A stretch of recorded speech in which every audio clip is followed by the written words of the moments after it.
What I think the biggest single philosophical question in all these startups and maybe even in life generally is that people have, and it's whether is it all just a matter of luck, or how much of this is luck and how much is not luck when you start one of these businesses and do one of these things. And it's sort of this big question that underlies a lot of these different ventures that people do, and I want to try to tackle that question at least indirectly today. I want to talk a little bit about, the question of luck, why it's very hard to answer. I want to suggest to you that we live in a society where people are incredibly biased to thinking that things are dominated by luck, and I want to at least suggest that there are some alternate ways of thinking about the future that it's worth for us to explore. Let me start with this is probably sort of my general the general slide that I always have on the nature of progress, the nature of the future, and when you think about how the 21st century is going to unfold, you can think that there are basically two axes to the 21st century. There's a technology axis and a globalization axis. They're very different. People always use these words interchangeably, but globalization is basically about copying things that already work. It's the story of China and the emerging world. There's still, much of the world, 6 billion out of 7 billion people are still incredibly poor, and what they mainly have to do in the next few decades is just copy things that work. There's some things where they can avoid copying bad ideas from the developed nations, but a lot of it is this sort of horizontal or extensive progress, and it's sort of going from one to N. But then there's also technology, doing new things, vertical or intensive progress, and it's sort of where you're the first person or business or inventor or artist in the history of the world to do something new. It's going from 0 to 1. And what I want to suggest is that there is something sort of very different about going from 0 to 1 instead of 1 to N. 1 to N there sort of is this law of large numbers, and you can sort of run the experiment many times and sort of see how things work. But when you go from 0 to 1, there's a sense in which, every sort of event in the history of progress, in the history of technology or science, has something singular and non-repeatable about it. And so if we ask, is a given invention, a given startup, a given artistic achievement, was this something that would have happened anyway? Is it something that was a total fluke? It's actually a really hard question to answer because you only have sort of a sample size of one to go on. You can sort of say that with a sample size of one, the variance becomes infinite, so it's almost impossible to know whether you were lucky or not. And I think that's probably this sort of important starting point to have, is that it's completely unclear whether or not it's luck or not. And you can have certain biases on this, but in anything where you're going from 0 to 1, it's very, very hard to say. Now, there certainly is some very mild anecdotal evidence that you can give that the anti-luck argument is that there are certain people who've succeeded in doing various businesses on a repeat basis. There's perhaps most famously still Steve Jobs with Apple and Pixar. Jack Dorsey with Square, Twitter. My colleague Elon from PayPal, who went on to start SpaceX and Tesla and was heavily involved in SolarCity. Of course, there's always a counter-narrative of these things. You can say, well, each of these people had just one big breakthrough, and then everything else was somehow leveraged off of that. And so, whenever you sort of drill down on this question, was it luck? Was it not luck? It's actually really hard. It's really hard to say. It is striking, however, how much the way we talk about this has changed. And so if you go, back in time, the classical way people used to talk about it was that luck was something to be overcome or to be mastered. So, Thomas Jefferson, I'm a great believer in luck, and I find the harder I work, the more I have of it, which again suggests that it's this thing to overcome, or to that doesn't dominate things, or even simpler, Samuel Goldwyn, the harder I work, the luckier I get. Very much in contrast to that, you have something like today's dominant view, where success stems from sort of this whole context. The context is random. Maybe you were a member of the Lucky Sperm Club, the Lucky Egg Club. You were lucky where you were born and stuff like that. And that sort of is what drives everything. And there's, of course, a version of this that applies to startups, that the successful ones were accidental. It's pretty clear how big a role luck plays. I agree with Paul Graham on an awful lot of things, but again, I think this is sort of a place where it's just automatically channeling our default bias as a society, and it's worth asking how much of this is true and how much is not true. What I want to focus on today is not so much. There always are two different directions you can go with this question of luck. One is sort of the past orientation, which is, how did I get here? What were the factors that contributed to success? But I want to focus instead. Instead, I want to focus on the future question of what you can do next and where you go from here. Is this is there sort of is the future is that something that's fundamentally dominated by chance, or is somehow thinking of this as being dominated by chance somewhat of a wrong way, or an incomplete way to think about the future? And I want to offer an alternate perspective on that. Now, I want to say a little bit about the structure of the future and how people can think about the future. And you can think of it, I think, most simply as being determinate or indeterminate. And in particular, I have this sort of 2x2 matrix for the future. It's sort of a consulting type idea.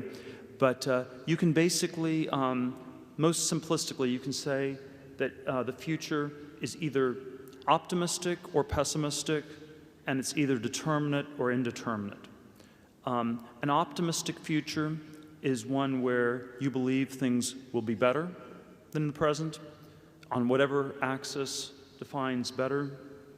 A pessimistic future is one where you think things will generally be worse. And then a determinate future is one where you can sort of map out reasonable amounts of it and plan against it.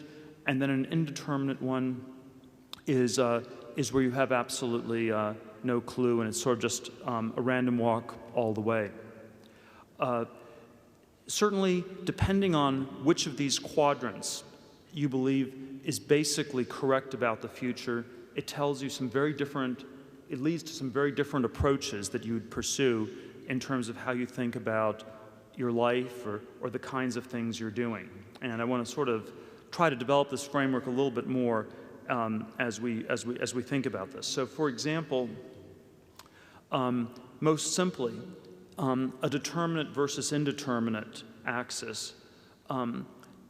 If you believe the future is determinate, you will act with some degree of conviction. You'll have specific ideas, and you'll have some confidence to work towards those ideas. If it is indeterminate, the number one rule is to diversify, because you have no idea what's going to work, and you should just try lots of different things, and you should have some sort of a portfolio approach to the future.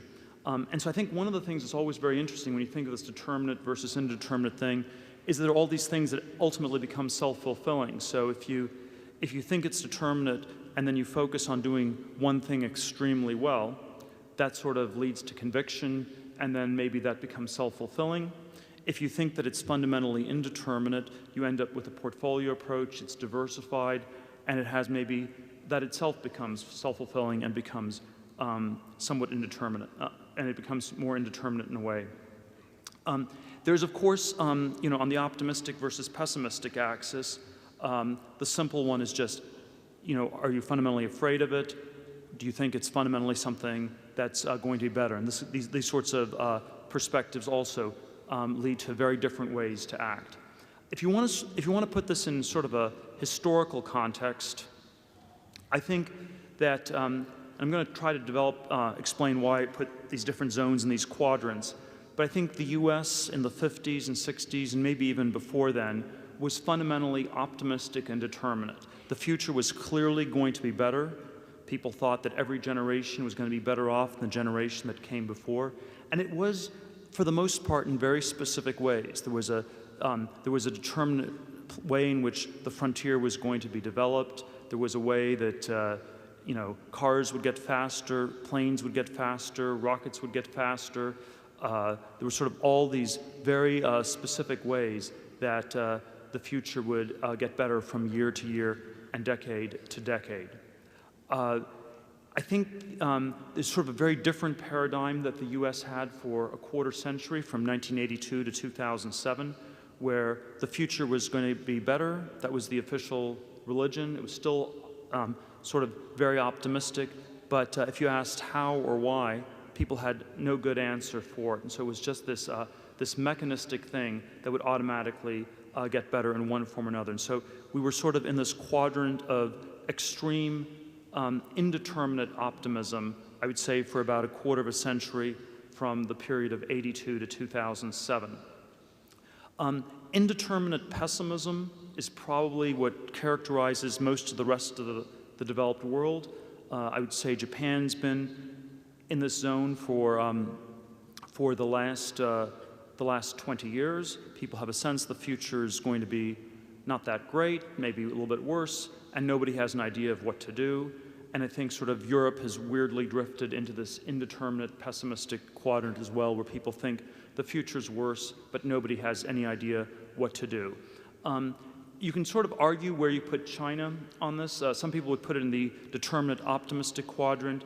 I tend to put it on the determinate, pessimistic quadrant. It's very determinate. People in China they know what it's going to look like in 20 years. They're going to build out the highways and the cities.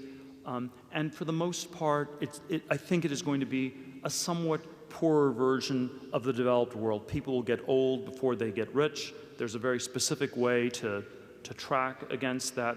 But China comes out on this quadrant that's very different from the US, 82 to 2007.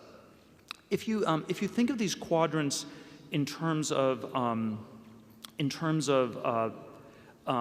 there's sort of a financial way you could describe this, which is that if you're optimistic, you don't need to save a lot of money. If you're pessimistic, you save a lot of money. So if you're super optimistic, you know the future is going to be better. There's no need to save any money. And so you end up with a savings rate that's very low. If you include government borrowing in the US today, the US savings rate today stands at -6%. So we're still incredibly optimistic about the future. We don't need to save any money because the future will automatically be better. And so we're still maybe in an Indian summer of indeterminate optimism. On the other hand, for example, I would describe China as quite pessimistic because it has a savings rate of something close to 30% of GDP gets saved. And so people, even though there's some ways in which things are getting better from year to year, people still think they'll be old before they get rich, and therefore they need to save a lot of money. So you have this low savings to high savings axis, from optimism to pessimism. And then if you sort of, and that's like investing in cash or bonds or things like that, saving in cash or bonds or things like that. If you invest in specific things, there's specific companies, buildings, ideas you invest in. If you have a definite, determinate view, you'll have a high investment rate. If it's indeterminate, you will not know what specific things to invest in, and so you'll end up with a low investment rate. And so, so one of the strange things about indeterminate optimism is that it's the quadrant that has both low savings and low investment. And the question I will come back to towards the end is whether that's a stable quadrant at all. Is it possible for the future to be better when no one saves and no one invests because no one's thinking and everyone's outsourcing all the thinking to other people? One of the other ways you can sort of describe this difference, I want to sort of give a few different axes for describing this shift from determinate to indeterminate ways of the future. The mathematical version is that the dominant form of mathematics used to be calculus, and it's shifted to probability and statistics. The structural way is that in a determinate world, you're focused on substance. There are some specific substantive things you focus on.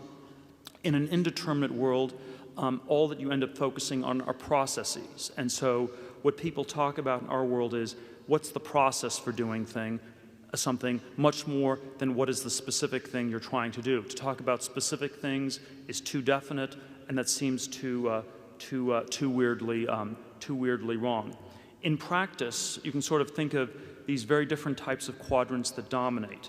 The indeterminate optimistic world is dominated by finance and law, because these are the kinds of process-oriented disciplines that you pursue if you have no idea about the future, if it's fundamentally about making sure that the piping of the system works, but you have the sense the system just sort of works automatically.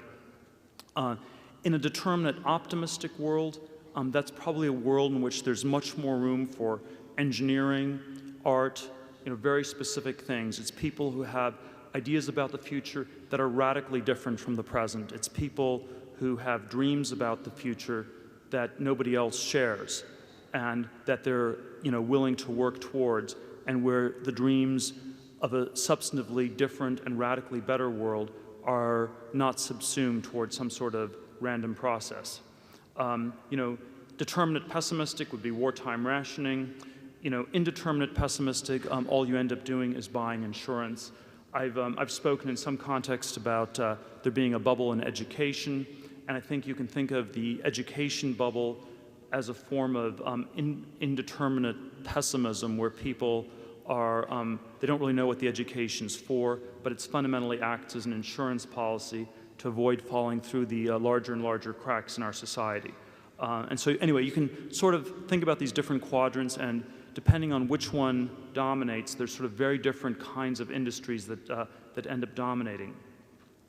To have a picture of what definite optimism or determinate optimism looked like, we can go back to these classic examples from U.S. history. So there are things like the construction of the Transcontinental Railroad in the 19th century, where it was a radically different future, where the world would be connected. It's a gigantic undertaking by today's standards. Nobody would do it. People would say, why are you building this railroad to nowhere? It doesn't make any sense. It's costing too much money. But somehow, as it was built, the future sort of took care of itself. The classic mid-20th century example I always like to cite is Robert Moses, who was this somewhat forgotten figure. He was probably the most important person in New York, more powerful than the mayor or the governor of New York City, New York State, respectively, for about a quarter century. He started by becoming the Parks Commissioner. He ended up having 17 different positions in government, and he'd sort of show up with his bulldozer and build parks and level some neighborhoods and build some highways so people could have access to the parks. He built all the sort of roadways on Long Island, the FDR Expressway, and there was sort of, one thing after another that got rebuilt. It sort of stopped in the mid-1960s when he planned to build a highway connecting Brooklyn and New Jersey. It was going to go through the southern end of Manhattan. They were going to sort of raise Greenwich Village to the ground. The neighbors sort of objected. They started saying, we're not quite sure that the future actually is any better than the present. It was going to be this highway with sort of skyscrapers right on top of the highway. And it sort of stopped, and at that point, people basically, and once there was no longer a definite view of the future, you also ended up with a place where people stopped building things in New York. And so it's possible that Moses was very wrong, that most of the things were misdirected, but it did have this sort of powerful coordinating function. And once the idea of the future disappeared and people no longer believed that there was a future that looked very different from the present and that was radically better than the present, people stopped being able to build anything, and nothing new in an infrastructure sense has been built in New York State for close to half a century on any meaningful scale. Again, to sort of illustrate how different past ideas of the future were for those of you familiar with the San Francisco Bay Area, there was this thing called the Reber Plan in sort of the late 1940s. It was a plan to basically build two large earth and rock-filled dams. One was between Marin County and Richmond, the other between San Francisco and Oakland. It was going to turn the North Bay and the South Bay into two giant freshwater lakes. There'd be 20,000 acres of new landfill. There's going to be a 32-lane highway built around the entire Bay Area. And you'd have sort of 30-story skyscrapers built around the entire San Francisco Bay. Reber was sort of a school teacher, amateur theater producer, but in the world of the 1950s, this idea was taken seriously enough that you had congressional hearings. There was, a giant mock-up of the plan. It was concluded there would be too much evaporation and it wouldn't quite work, and so people sort of gave up on it after a while. But again, you cannot even imagine someone who's a school teacher and amateur theater producer being able to have a plan to just re-engineer a huge geographical area like this and change the world in a radical way. This is again sort of where we're in this world that's extremely different from the world of just 50 or 60 years ago. And of course, all the classic versions of science fiction: cities underwater, cities on the moon, cities on Mars, cities in outer space, sort of radically different and very definite ideas of the future that would sort of become self-fulfilling prophecies of one sort or another. And when you sort of look at these pictures today, these things they don't look futuristic. They look dated. They look like they really are sort of from the past, which is sort of again, sort of this very strange way in which things have changed. The classic, by contrast, the classic version of indefinite optimism is portfolio investing theory. It is that you should invest in a stock market index. That's the way you get the highest risk-adjusted returns, because the motion of stocks is like the movement of atoms in the universe. It's fundamentally random, and we can't know anything about it. We can maybe describe the laws, the statistical laws that describe the randomness, but what specific stocks or specific companies or specific projects you should invest in, you can never know. But the stock market generally moves in a northeasterly direction, and therefore the most important thing is to find the way to get maximum diversification at minimum cost and do something like a portfolio investing.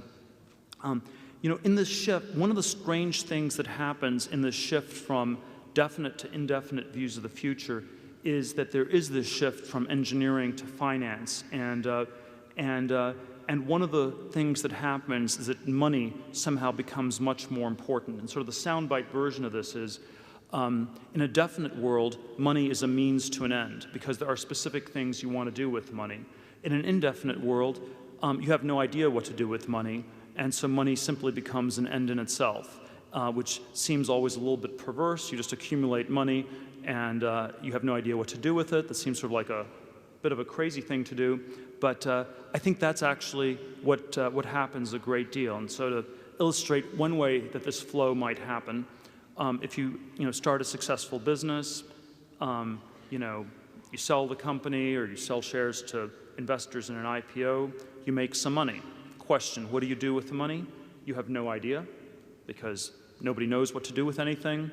And so you give the money to a large bank to help you do something. What does the bank do? It has no idea. So it gives the money to a portfolio of institutional investors. What do each institutional investor do? They have no idea. And so they all just invest in a portfolio of stocks, not too much in any single stock ever, because that suggests you have opinions or you have ideas, and that's very dangerous because it suggests that you're somehow not with it. And then what do the companies do that get the money? They've been told that all they should do is generate free cash flows, because if they were to actually invest the money in specific things, that would suggest the companies had ideas about the future, and that would be very dangerous. And so one of the worst things you can ever have is a company that's not profitable in this indefinite world. And sort of the contrarian idea that I always like saying is that we always like investing in companies that are losing money. We don't like investing in companies that are making money, because the companies that are not profitable are actually the companies that have a lot of ideas about what to do with their money. Whereas a company that's massively profitable on some level is a company that's out of ideas. And it's especially crazy in a world where the interest rates are zero and you actually get paid less and less on the money. And then, of course, the companies are profitable, they generate cash flows, the cash flows eventually go back to people, and you sort of cycle and repeat. And this is sort of, this is the rough flow that happens in the world of indefinite optimism. The problem is, it's somewhat of a, this is a bit of an extreme picture, but in effect, it's a hermetically closed loop. And at the end of the day, no one's doing anything real with the money. It's completely abstracted. And what ends up happening is there are fewer and fewer things you can do. And one of the sort of financial ways to illustrate this is if you look at the real interest rates on 10-year bonds in the U.S., this is a measure of how much interest you earn on bonds minus what the expected inflation rate is. And it's basically been trending steadily downwards. Today, it's at minus 0.6%. So 10-year bonds are yielding about 2%. The expected inflation for the next decade is 2.6%. So when you invest in bonds, in real terms, you're expecting to lose minus 0.6% a year for a decade.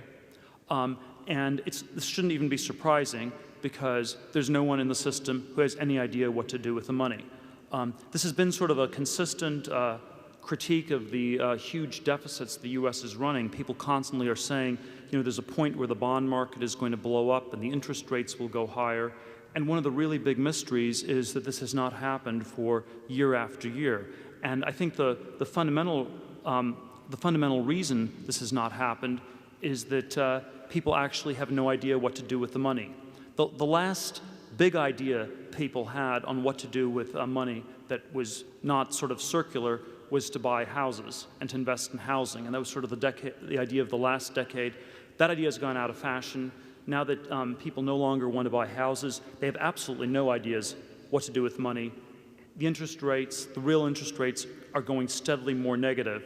And so there's some sense in which this system of indefinite optimism is gradually sort of running out. There's a way in which the natural drift is for something from finance to insurance. I tend to always, I'm not going to give my whole anti-Warren Buffett lecture here, but I think there's a way in which Buffett was prescient and ahead of the curve and basically reoriented most of his businesses towards insurance companies in disguise, which is sort of the world of indefinite pessimism, and that's what dominates in that sort of world. And we can sort of see how this indeterminacy affects us in very, very many different fields. So if we look at politics, in an indeterminate world, the most important position in politics is the pollster.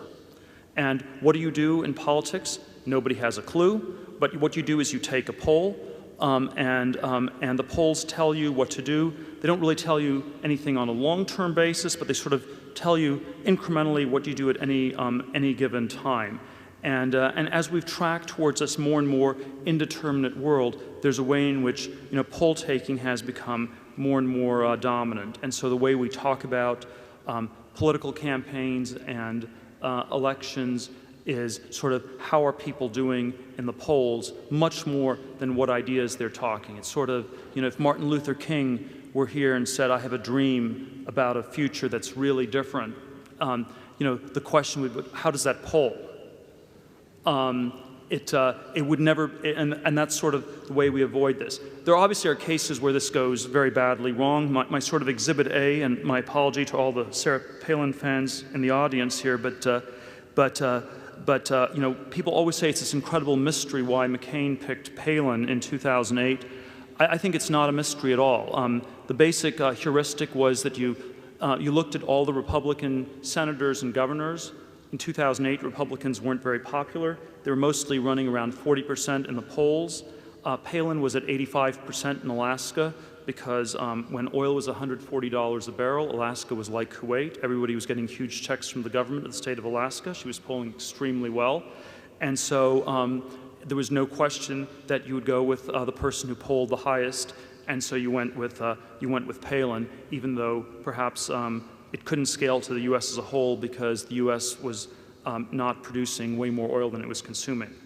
And so, and then there sort of are ways in which, the 2012 re-election gets recast as a contest between, say, Nate Silver and Dick Morris. Silver was a better poll taker, and so he won, rather than that Obama had better ideas or the ideas resonated better or that's what people wanted to hear. It's not the substantive way that we talk about politics.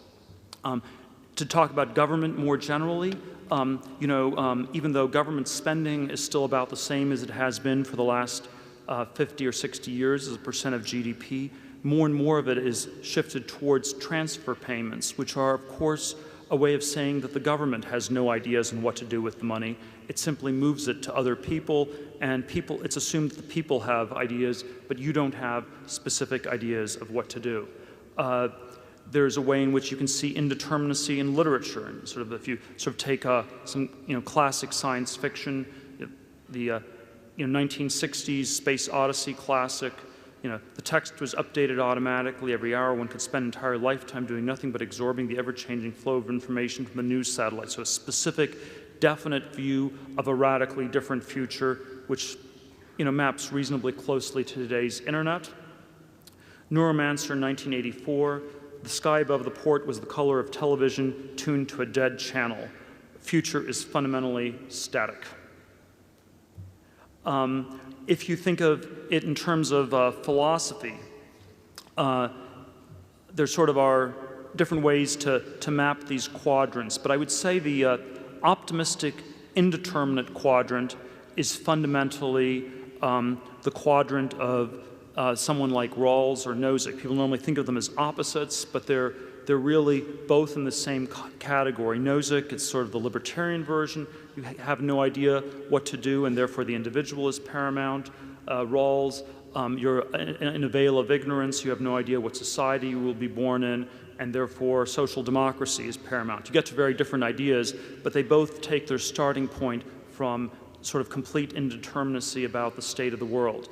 The classic determinate one, you could be on the left, you could be on the right, but there was some sort of Marx, Hegel, all these people where there was, even going back to Bacon or Locke, there was some sort of definite way that things would get better, and you could sort of work towards a better future in one way or another. And then, of course, you have the determinate pessimistic, indeterminate pessimistic, which I think tend to be the more classical ones. The determinate pessimistic would be like Plato and Aristotle. There's a definite way things happen, even though there's sort of limits, and you can't be too hopeful about technology or really improving the state of the world in any fundamental way. And then probably the classic version of indeterminate pessimism, and I think this is sort of the philosophical category that we're back in, is sort of the Epicurean Lucretian view of the universe, where there is nothing but atoms in the void. The atoms randomly move throughout the void. They sometimes bump into each other. Stuff happens. Eventually they break apart. Things fall apart. Chance erodes everything. There's nothing specifically you can do that makes any sense. Everything things sort of all go to pot. Marijuana farming might be a good thing to go into in this world. But basically, this is actually in some ways become the dominant view, and it ends up being sort of strangely stoic, because there's really nothing you can do about these larger forces that will ultimately buffet you, and the most you can hope to achieve is a certain amount of equanimity and indifference about the fundamental randomness and meaninglessness of the universe. Indeterminacy and death. We think about the process of aging and death very differently from the way we used to. Sort of the classic early science version was that death was a specific problem to be solved. There were specific diseases to solve, specific ways to conquer death. The contemporary way to think about it is fundamentally through the prism of insurance, which is, again, sort of indeterminate, more on the pessimistic side. And the main thing we can do is the actuarial math.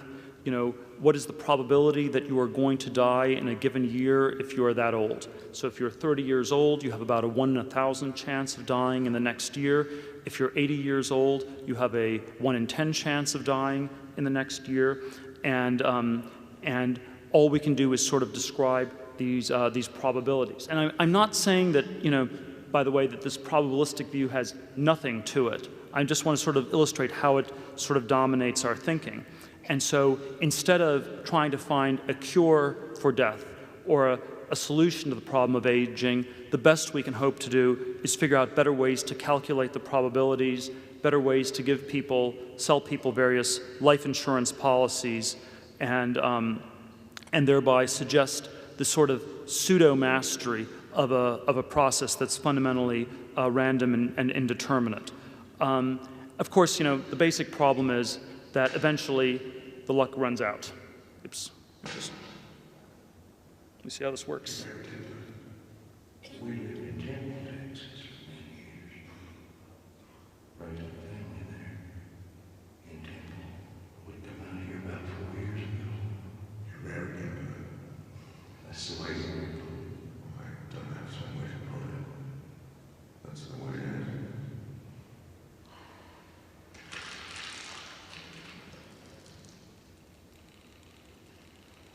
What's the most you ever lost in a coin toss? Sir? The most you ever lost in a coin toss? I don't know. I couldn't say. Call it. Hold it. Just. Well, we need to know what we're calling out for here. You need to call it. I can't call it right. Wouldn't be fair. I didn't put nothing up. Yes, you did. You've been putting it up your whole life. Just do something. You know what day you saw this coin? No. 1958. It's been probably 22 years in here. And now it's here. And it's either heads or tails. And you have to say call it. Well, look, I need to know what I stand to win. Everything. How's that? Just stand to win everything, call it. All right. Heads, then.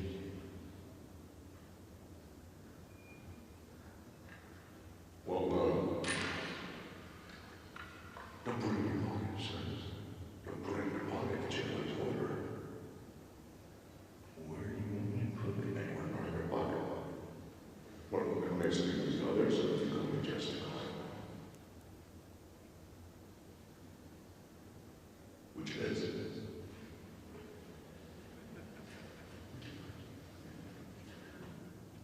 So anyway, at some point your luck runs out. And so I think this question of whether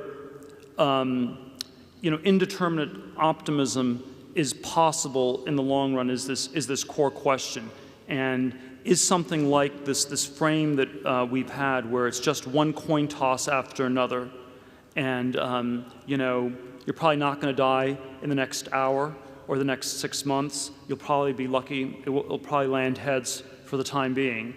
but you never think very far about the future.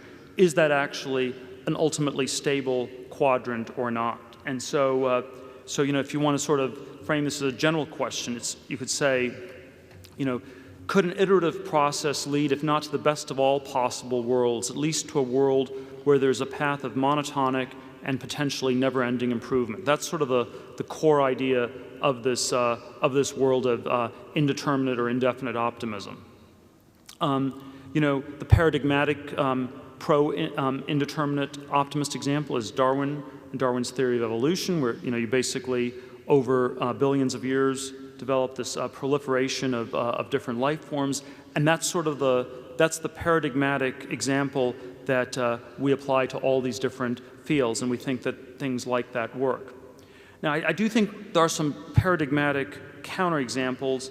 The one that I want to sort of highlight is the paradigmatic counterexample of failed indeterminism is failed cities, and you can certainly give various examples. There's Los Angeles, which probably should have been the greatest city in the United States with fantastic weather, and somehow everything gradually went wrong with the sprawl.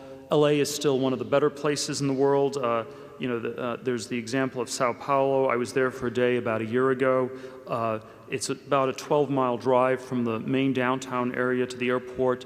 It takes about 35 minutes if there's no traffic, 4 hours if there's traffic on the 9-lane highways. You sort of take the helicopter at dusk, which is sort of endless lines of red-lit cars backed up bumper to bumper. It's sort of 30 million people living in enclaves of 250,000 to 500,000 each. And of course, Sao Paulo is still, vastly better than places like Mumbai or Lagos, Nigeria, or places like that. And if you had to sort of give a single reason why the convergence theory of globalization is probably going to fail, is that most cities in the developing world look something like this, and they will not actually be improved in any incremental, step-by-step way. There's no actual incremental way to improve something like this. And if you look at the populations, most of the people in the world at this point are living in these sorts of places. The sort of policy debates we have at this point are things like economics versus environmentalism, which we describe as these radically different perspectives on the world, but they're really just differing views of different indefinite futures. It's sort of, maybe economics can be a little bit more optimistic, environmentalism is a little bit more pessimistic. I personally think that as long as that's the frame, environmentalism will always win, because indefinite optimism is unstable. And the ecological critique of economic thinking is that the economist says we don't need to think about the environment because people will solve problems every step of the way. And then the counter-argument is this probably does not work. But of course, the issue with both is that somehow you're subject to these much, much larger forces. It's the market, it's nature. They're fundamentally sort of random, unknowable, statistical, and you can't think about them coherently in one way or another. And of course, this kind of approach is also sort of very endemic to the way people think about when they start businesses, just to sort of segue back to that. And what one sees most commonly are sort of this methodology where you have no idea what you're doing, but it should basically be a never-ending form of A/B testing. Darwinistic A/B testing might work if you have billions of years, but in practice, you tend to run out of money well before then. And the problem is that somehow the search space of all businesses is much bigger than the search space of great businesses. So it's somehow the A/B testing, I think, generally is a somewhat too inefficient process. And there's sort of an iteration process, but you end up with this question. You just end up on some very low-hanging hill where the iteration is we're going to do something that incrementally improves things at every step in time, but maybe you just end up, in a slightly better part of an infinitely large slum or something like that. to use the failed city example. There's machine learning, and there's sort of all these different ways where you do not think about the future. It's most strongly characterized, I think, in a way by the very short time horizons. And I think one of the things that's true both on the startup side and maybe even more true on the side of people who invest in startups is that anything that takes longer than a year is considered unreal and fake, because we can have no opinions about the future, and so everything has to be on a super short time horizon, and we're sort of dominated by people who do these kinds of things. And there's a question, how well does this actually work? And this is the official religion that we have today. And I'm not, I don't believe in the official religion, but I think, I just want, I want people just to at least be aware that this is the religion, that it's all statistical, it's all luck-driven. And I do think the most striking thing is that the most successful businesses, in some ways, don't quite seem to fit this pattern, even though we end up talking about it. And so, after the 2007 crash, we have seen this return to technology, but it was characterized by, it was most characterized by businesses that had very definite ideas. I think the iconic one for the last number of years, at least till Jobs passed away, was Apple, which was, of course, very much the opposite of, an indeterminate business. Apple was one where there was a multi-year vision of the future that was sort of being executed against. There are legitimate concerns whether it still has that vision now that Jobs is no longer there. But that's really what is going on. And of course, that's not really the way we typically talk about it. We typically talk about it and we look at how mean Jobs was to all the employees. And so there are people I know who are running businesses, and they sort of hand out books describing how bad Jobs was to his employees to make their employees feel better about themselves. And I think the real question you need to ask about something like Apple is, why did the people put up with this bad behavior? And I think it was because there was actually this very countervailing narrative of the future, that in a determinate world, one of the most important metrics is the robustness of the plan, what I often call the secret plan that you're working against. The kinds of companies that we've looked at Founders Fund over the years, the ones that have done best have been ones that have somehow tracked against this very, very long-term vision of the future. And I think sort of the one closing thought I would have on this is that the one most characteristic thing of companies with a plan is that they do not sell. And there often are times that you should sell businesses. I started PayPal. There were reasons that it was the right decision for us to sell the business when we did in 2002 to eBay. But I do think that the most successful businesses somehow have an idea of the future that's very different from the present. It's not fully valued, and therefore there's no point at which you should sell.